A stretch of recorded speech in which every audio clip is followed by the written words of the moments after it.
को मेरा नमस्कार। आज हम प्रश्नावली 16 पृष्ठीय क्षेत्रफल एवं आयतन पर आज हम हमारा जो पहला ही भाग मैं आपके बीच में लेकर उपस्थित हूँ। डियर स्टूडेंट, ये जो प्रश्नावली है, मैंने आपसे कहा था कि जो क्षेत्रमिति के जो दो पार्ट है, प्रश्नावली 15 और प्रश्नावली 16, इन दोनों से मिलकर मैंने कहा था आपसे कि 10 नंबर के प्रश्न बोर्ड परीक्षा के अंदर पूछे जाते हैं और 5 नंबर की बात हमने जो प्रश्नावली 15 थी वहाँ पर हमने की है और वहाँ हमने पूरे के पूरे 10 भाग आपके लिए प्रस्तुत किए हैं। आज इस प्रश्नावली 16 में आपके मनोमस्तिष्क में बात जम गई होगी कि यहाँ पर 2 प्रश्न आते हैं। यहाँ से एक प्रश्न तो आता है 2 नंबर का और एक प्रश्न कितने का आता है 3 नंबर का। टोटल मिला के कितने अंक हो गए आपके पास? 5 अंक। और प्रश्न कितने हैं आपके? आप कहोगे सर प्रश्न जो इसमें से पूछे जाते हैं वो 2 प्रश्न होते हैं, यानी प्रश्नों की संख्या भी आपको पता लग गई। 2 प्रश्न। एक प्रश्न तो क्वेश्चन नंबर 11 से 15 के बीच में जो बोर्ड का जो बी भाग होता है, यानी बी भाग में पूछा जाता है। एक प्रश्न सी भाग में पूछा जाता है, क्वेश्चन नंबर 16 से लेकर और जो 25 तक के जो प्रश्न होते हैं वहाँ पर आपको एक 3 नंबर का प्रश्न और जो इस पेपर का जो बी पार्ट है, इस बी पार्ट के क्वेश्चन नंबर 11 से 15 के बीच में कोई सा भी प्रश्न वहाँ पर हो सकता है। संभवतः ये 13 या 14वें नंबर का प्रश्न होता है और प्रत्येक साल पूछा जा रहा है। तो हमारे जहन में ये बात बिल्कुल जम गई, क्योंकि एक तो 2 नंबर का प्रश्न और एक 3 नंबर का प्रश्न। तो 3 नंबर का प्रश्न तो बड़ा हो गया और 2 नंबर का प्रश्न छोटा भी नहीं कह सकते, मीडियम वाला प्रश्न। तो आज हम इस प्रश्नावली को शुरू करते हैं। चूंकि इस प्रश्नावली का नाम है पृष्ठीय क्षेत्रफल एवं आयतन। अब इस प्रश्नावली की जो नाम है, इस हेडिंग है, इस हेडिंग की हमको परिभाषा आना चाहिए कि भाई पृष्ठीय क्षेत्रफल होता क्या है। तो यहाँ पर मैंने लिखा पृष्ठीय क्षेत्रफल का जो इसकी जो परिभाषा है कि किसी ठोस के, ठोस आप समझते हो जैसे कोई भी ठोस वस्तु है। अब ठोस वस्तु इस अंतरिक्ष में रखी हुई है तो वो 3 डायमेंशनल यानी त्रिविमीय आकृति के रूप में होती है। त्रिविमीय आकृति का अर्थ लंबाई, चौड़ाई और ऊंचाई के रूप में वो होती है। तो जो ठोस होते हैं, जो जितने भी ठोस आकृतियां हैं, उन ठोस आकृतियों के सभी पृष्ठों के क्षेत्रफलों के योग को उसका पृष्ठीय क्षेत्रफल कहते हैं। जैसे मैंने एक ठोस आकृति ये ली, आप कहोगे सर ये एक डिब्बा है और डिब्बा कौन से आकार का है? देखो इसका जो ये फलक है ये आयत के आकार का है, ये भी आयत के आकार का है, ये भी आयत के आकार का है, ये भी आयत के आकार का है, ये भी आयत के आकार का है। तो आप कहोगे सर इसमें कितने, इसने किसकी बात की? पृष्ठों की। तो यहाँ पर कितने पृष्ठ? 1 2 3 4 5 6। तो आप कहोगे सर कितने पृष्ठ हुए? 6 पृष्ठ हुए। तो इन 6 पृष्ठों के क्षेत्रफलों का क्या कर लें? योग। इसका क्षेत्रफल निकाल लिया हमने, फिर इसका क्षेत्रफल निकाल लेंगे, फिर इसका क्षेत्रफल हम निकालेंगे, फिर इसका क्षेत्रफल निकालेंगे, फिर इसका क्षेत्रफल निकालेंगे, इसका क्षेत्रफल निकालेंगे। तो अर्थात किसी ठोस के सभी पृष्ठों के क्षेत्रफलों का जो योग होता है वो उसका क्या कहलाता है? पृष्ठीय क्षेत्रफल कहलाता है। तो पृष्ठीय क्षेत्रफल की बात आपके दिमाग में बिल्कुल फिट आ गई होगी। जैसे आपके पास कोई गेंद है, अब गेंद का यानी गेंद के चारों तरफ जो पृष्ठ है उसका क्या निकालना है? क्षेत्रफल निकालना है। ये जैसे हमने एक बॉक्स लिया था, ये अब इसकी बात करेंगे कौन से आकार का है, लेकिन ये क्या है? एक ठोस है और इस ठोस के सभी पृष्ठों के क्षेत्रफलों का योग उसका पृष्ठीय क्षेत्रफल कहलाता है। और भी जैसे हम कई तरह की ठोस ले सकते हैं। जैसे आपने ये कोई ये बेलन मैंने बनाया है, ये भी ठोस है, या आपका ये जो गोला है ये भी ठोस है। और जैसे मैंने अभी आपको जो आकृति दिखाई थी ये भी क्या है? ठोस है। ये जो आकृतियां हैं, इन आकृतियों का जो सभी पृष्ठों का क्या करना है? हमको क्षेत्रफलों के योग करना है। और योग सभी पृष्ठों का जब क्षेत्रफलों का योग करते हैं तो उसे क्या कहते हैं? पृष्ठीय क्षेत्रफल कहते हैं। इसके बाद में आता है आयतन। आयतन का भी देखो बहुत इजी डेफिनेशन है कि किसी ठोस द्वारा अंतरिक्ष के घेरे गए स्थान के परिमाण को उसका आयतन कहते हैं।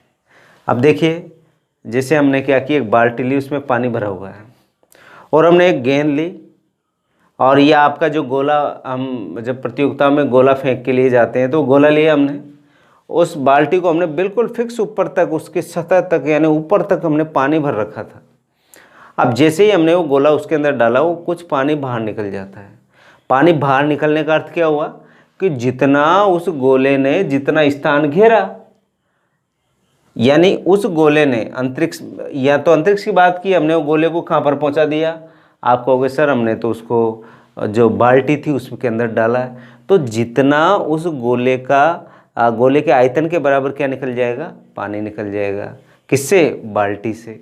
तो किसी ठोस द्वारा अंतरिक्ष के घेरे गए स्थान के परिमाण को उसका क्या कहते हैं? आयतन कहते हैं। तो ये तो बात की हमने किसकी? आप कहोगे सर ये जो हमारा टॉपिक है, जो हमारा 16वां पाठ है, इस पाठ की जो नाम था, उस नाम को हमने यहाँ पर परिभाषाओं के रूप में समझा। अब इस पाठ के अंदर हम बात किस किस की करेंगे? बात करेंगे पृष्ठीय क्षेत्रफल और आयतन की करेंगे। और फिक्स है आपके यहाँ आकृतियों को ज़्यादा नहीं है। पहली आकृति आपकी आएगी, आप कहोगे सर पहली आकृति आएगी घनाभ की, घनाभ। दूसरी आकृति आएगी घन। तीसरी आकृति आएगी बेलन की। चौथी आकृति आएगी आपके गोले की। पांचवी आकृति आएगी आपके शंकु की। ये 5 ही आकृति आपके इस टॉपिक में है, इस पाठ में है। और इन 5 आकृतियों का हमको पृष्ठीय क्षेत्रफल निकालना है, हमको वक्र पृष्ठीय क्षेत्रफल निकालना है, जिसका भी हो वक्र पृष्ठीय क्षेत्रफल। हमें इन 5 ही आकृतियों का क्या निकालना है? आयतन निकालना है। तो 5 आकृतियां हैं और इन 5 आकृतियों को हमको डिटेल से समझते हुए आगे बढ़ना है। अगर आपको आकृति की जानकारी हो गई अच्छे से कि घनाभ क्या होता है, इसकी क्या परिभाषा बनती है, घन क्या होता है, बेलन क्या होता है, गोला क्या होता है, शंकु क्या होता है, इसकी क्या परिभाषा है, ये किस प्रकार इसका निर्माण होता है, कैसे बनता है, ये इसकी परिभाषा क्या होती है। और हम लोग क्या करते हैं? सीधे सीधे सवालों पे बात करते हैं। पहले हम इन जो आकृतियां हैं, इन आकृतियों के बारे में हम यहाँ पर जो आपके जो प्रश्नमाला है, जैसे 16.1 है, 16.1 में आपके घन और घनाभ की बात हो रही है। तो आज हम शुरू करते हैं इन आकृतियों में। पहली आकृति आपकी, और वो कौन सी है? घनाभ। अब हम पहली आकृति लेते हैं। पहली आकृति हमने लिया यहाँ पर घनाभ की। घनाभ, आपको मैंने ये चित्र बना रखा है। आपने जैसे ईंट देखी होगी, ईंट। आप ईंट को और इस चित्र को जब देखोगे तो आप कहोगे सर बिल्कुल ईंट का जैसा चित्र है ये। आपने आपका कमरा देखा होगा, उस कमरे में भी आप देखोगे तो आपको ये चित्र कमरे जैसा नज़र आएगा। आपके विद्यालय में गुरुजी जो चौक का डिब्बा यूज में लेते हैं, वो चौक के डिब्बे को भी आप देखोगे तो भी इसी तरह का नज़र आएगा। कैसे? आप कहोगे सर जैसे ये ऊपर वाला भाग आ गया, ये ऊपर वाले भाग को मैंने क्या किया? छायांकित किया। इसी तरह नीचे वाला भाग आ गया। आपने कौन सा भाग लिया? ऊपर वाला। और ये कौन सा भाग आ गया? नीचे वाला। अब दोनों साइड वाले भाग ले रहा हूँ मैं। ये देखो, ये साइड वाला भाग आ गया, आपने साइड वाला भाग ले लिया। यहाँ पर भी आप साइड वाला भाग ले लीजिए, ये साइड वाला भाग हो गया। अब ये वाला भाग, एक भाग तो पीछे की तरफ है, एक भाग आगे की तरफ है। जैसे मैंने अभी आपको एक शेप मैंने आपको बताई थी, इसी को देख लें आप। अभी जो मैंने छायांकित भाग किया, ये ऊपर वाला भाग किया, नीचे भी छायांकित है, नीचे वाला भाग किया है, ये इधर वाला बगल वाला इसको छायांकित किया है, इसको छायांकित किया। ये जो आपको खाली नज़र आ रहा है, वो एक तो ये वाला हिस्सा नज़र आ रहा है और एक ये वाला हिस्सा नज़र आ रहा है। तो आपके दिमाग में ये बिल्कुल आकृति बिल्कुल जम गई होगी कि भाई किस तरीके से ये आकृति होती है। तो आपने कहा कि सर इस आकृति के अंदर क्या होते, कितने फलक होते हैं? आप कहोगे सर 6 फलक है इसमें।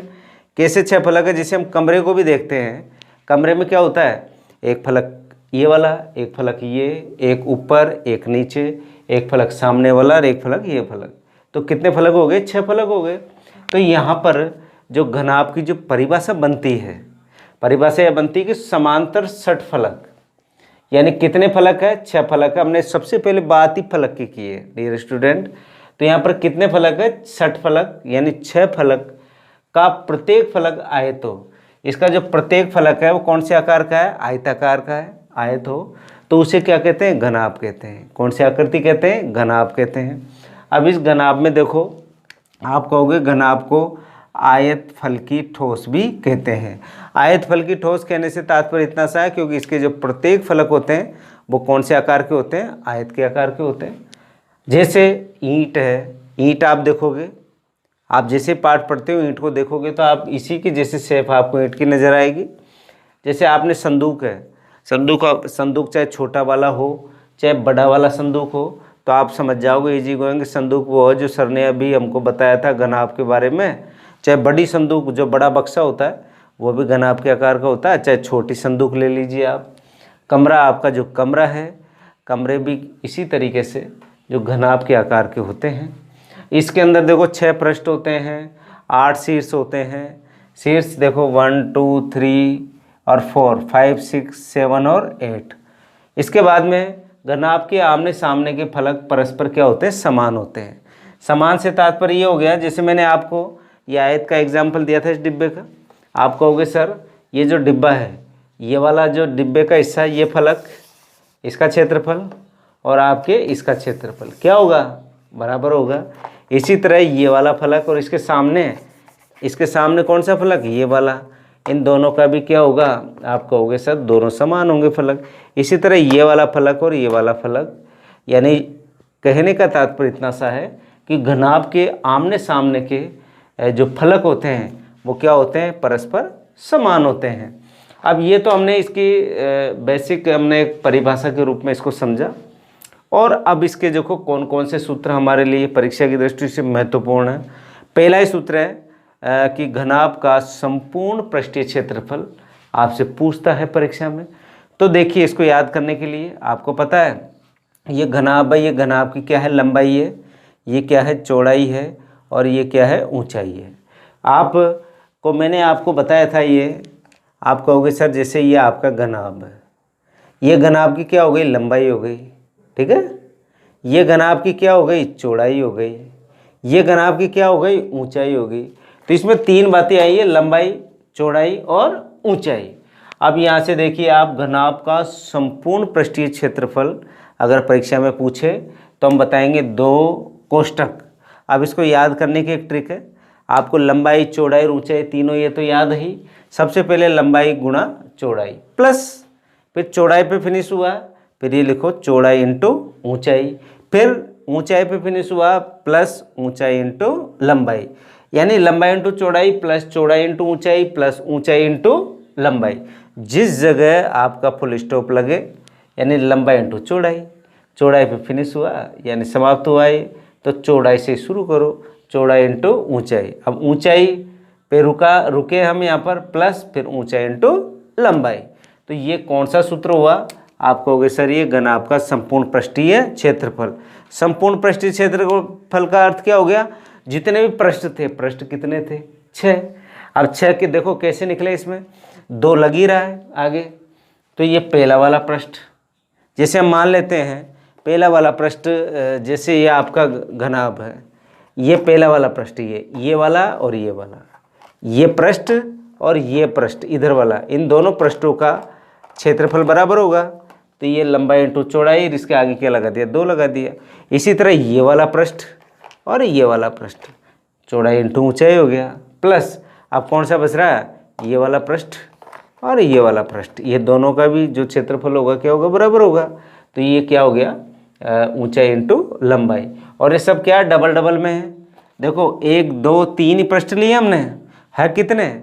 आप कहोगे सर जो इसके फलक हैं, कितने फलक है? 6। हमने 3 का लिया और इसको किससे मल्टीप्लाई किया? 2 से। क्यों किया? क्योंकि इसके आमने सामने के फलक क्या होते हैं? बराबर होते हैं। जब फलक बराबर होते हैं तो इनका क्या होगा? क्षेत्रफल भी बराबर होगा। तो जो ये सूत्र बनता है घनाभ का संपूर्ण पृष्ठीय क्षेत्रफल 2 कोष्ठक लंबाई इंटू चौड़ाई प्लस चौड़ाई इंटू ऊंचाई प्लस ऊंचाई इंटू लंबाई होता है। ये आपका क्या हो गया? इसका क्षेत्रफल का। अब इसमें दूसरे नंबर पे आता है घनाभ की चारों दीवारों का क्षेत्रफल। केवल दीवार का, जैसे आप आपके कमरे की बात करें, जैसे हम इसी कमरे की बात कर लें, एक दीवार ये है, एक दीवार ये है, एक सामने वाली है और एक ये पीछे वाली है। इन चारों दीवारों का अगर हमको क्षेत्रफल चाहिए तो इसका क्षेत्रफल ज्ञात करने का जो सूत्र है वो ये है 2 इंटू ऊँचाई इंटू लंबाई प्लस चौड़ाई, और वर्ग इकाई तो आएगा ही आएगा। मीटर सेंटीमीटर जो भी दे रखा है वो तो इकाई हो गया। वर्ग इसका क्या होता है, क्षेत्रफल जब भी आता है तो क्या लगाते हैं, वर्ग लगाते हैं, मात्रक होता है इसका। अब आता है घनाभ का आयतन। आयतन का अर्थ समझ गए आप, जैसे आपके पास कोई भी घनाभ के आकार की वस्तु है, उसके अंदर कितना पानी भरा जा सकता है, तो क्या निकालेंगे, हम आयतन निकालेंगे। या वो आकृति इस अंतरिक्ष में कितना स्थान घेर रही है, तो किससे समझते हैं हम, आयतन से समझते हैं। तो घनाभ का जो आयतन का जो फॉर्मूला है, सूत्र है, घनाभ का आयतन बराबर लंबाई इंटू चौड़ाई इंटू ऊंचाई होता है। और घनाभ का विकर्ण, विकर्ण का अर्थ होता है, जैसे मैं बात करूँ, ये घनाभ है आपका, ये घनाभ, ये मान लीजिए आपका कमरा, ये आपका कमरा है। अब इस कमरे के अंदर आपको बहुत लंबी एक बांस रखना है। इसमें बड़ी से बड़ी जो बांस की लकड़ी कितनी लंबाई की इसके अंदर आ सकती है, तो इसके लिए आप देखो ये क्या होता है, विकर्ण आपको निकालना पड़ेगा। जैसे आपका एक कमरा है, एक कमरे के जो एक कोने को दूसरे कोने से अगर मिला दें, आप कहोगे सर जैसे कोई कमरा है, कमरे का एक कोना उसके सामने वाले कोने से अगर हम इसको मिला देते हैं तो क्या कहलाता है, विकर्ण कहलाता है। यानी जो विकर्ण आपको निकालना है, विकर्ण से तात्पर्य होता है, जैसे अभी ये वाला, इस वाले कोने को मैं इस वाले कोने से मिला दूं, ये इस वाले कोने को इस वाले कोने से मिला दूं, ये क्या कहलाते हैं, विकर्ण कहलाते हैं। और विकर्ण का जो सूत्र होता है, घनाभ का विकर्ण बराबर अंडर रूट लंबाई का स्क्वायर प्लस चौड़ाई का स्क्वायर प्लस ऊंचाई का स्क्वायर इकाई, क्योंकि लेंथ है, लंबाई है, इसलिए यहाँ पर क्या लगाते हैं, इकाई। इकाई का मतलब मीटर भी आ जाए सवाल में, सेंटीमीटर भी आ जाए। तो इस तरीके से हम यहाँ पर घनाभ के जो 4 ही सूत्र हैं, इन चारों सूत्रों पर आधारित हम यहाँ पर प्रश्न करेंगे डियर स्टूडेंट। और इसी के जैसा के जैसा जो अगली हमारी जो आकृति है वो कौन सी आकृति है, घन की, उस पर बात करते हैं। अगली जो हमारी आकृति घन को बोलते हैं क्यूब। तो इसकी जो परिभाषा बनती है उससे पहले आप इस चित्र को देखें। आप देखोगे कि सर जो ये वाला भाग है ये भी आपको दिख रहा है, ये पीछे वाला भाग भी आपको नज़र आ रहा है। देखिए मैं ऊपर वाले भाग को छायांकित कर रहा हूँ, यहाँ से देखिए आप अच्छे से, ये ऊपर वाला भाग है। जैसे हम इस कमरे में खड़े हैं तो किसको मैंने छायांकित कर दिया, छत को। अब मैं तल को छायांकित कर देता हूँ, ये आपका तल हो गया, ये तल वाले भाग को छायांकित किया। अब देखिए अब मैं दोनों बगल वाले भाग को छायांकित कर देता हूँ, ये मैंने छायांकित किया, देखो यहाँ पर ये छायांकित कर दिया। इसी तरह यहाँ पर भी मैंने इसको छायांकित कर दिया। अब ये जो भाग बच रहा है ये एक तो यहाँ है और इसके अपोजिट है। जैसे एक कमरा है, कमरे का जो छत है और तल को हमने छायांकित कर दिया, छत और तल को। फिर कमरे की जो दीवार इस साइड की और इस साइड की को हमने क्या कर दिया, छायांकित कर दिया। अब ये दीवार और सामने वाली दीवार आपके बीच है, वो खाली है यहाँ पर। तो ये जो आपको आकृति दिख रही है, इस आकृति आपको लगे ऐसी रही है, घनाभ की जैसी ही है, ठीक है। इसमें अंतर कितना सा है, घनाभ के तो प्रत्येक फलक कौन से आकार के थे, आयत के आकार के थे।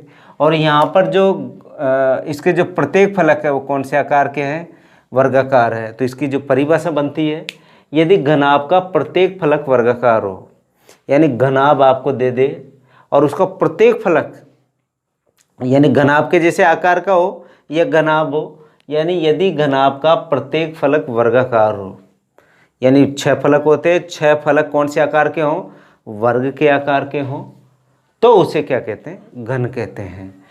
घन की लंबाई चौड़ाई और ऊंचाई क्या होती है, बराबर होती है। यानी इसकी लंबाई, इसकी चौड़ाई और इसकी ऊंचाई क्या होती है, बराबर होती है। क्योंकि हमें पता है, क्या पता है, हमें ये पता है कि वर्ग की जो सभी भुजाएं क्या होती है, बराबर माप की होती है। तो इसकी लंबाई चौड़ाई और ऊंचाई क्या होती है, बराबर होती है।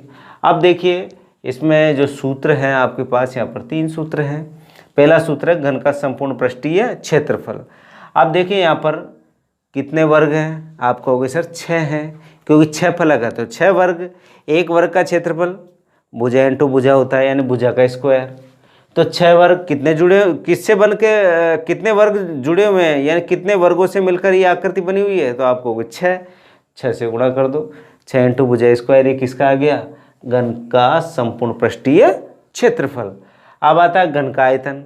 घन का आयतन का अर्थ हो गया इसके अंदर जैसे कोई वस्तु भरनी है, जैसे हमको ये घी का डिब्बा, तो इसमें घी कितना आएगा, इसमें कितना सामान हम रख सकते हैं, ये कितना आपके जो अंतरिक्ष में कितना स्थान घेर रहा है, तो क्या है ये आयतन। आयतन का जो सूत्र होता है, आयतन का वहाँ पर क्या था आपको पता था, लंबाई इंटू चौड़ाई इंटू ऊंचाई था।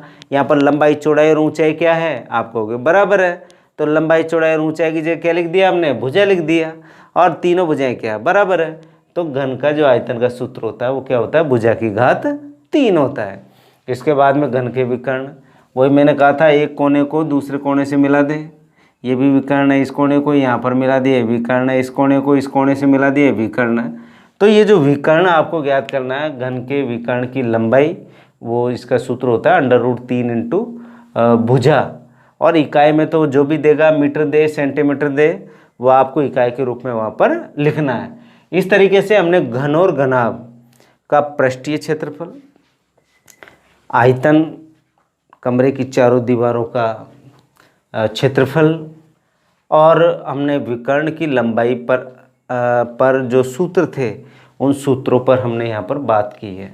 तो डियर स्टूडेंट, आपको मैंने जो आकृति घन और घनाभ की बताई है, इसको आप अक्सरतः आप इसको अच्छे से चिंतन करते हुए पढ़ें, और इसके जो सूत्र हैं उन सूत्रों को आप कॉपी में 2-2, 3-3, 4-4 बार लिख के याद करें। और ये सूत्र अगर आपको बिल्कुल याद हो गए तो मेरा मानना सवालों में सूत्र रखना है, मान रखना है, और आंसर हमारा आना है। तो डियर स्टूडेंट, आज हमारा जो पार्ट फर्स्ट था प्रश्नावली 16 का, वो यहीं पर पूर्ण होता है। कल हम फिर पार्ट 2 के साथ मैं उपस्थित होऊंगा। धन्यवाद।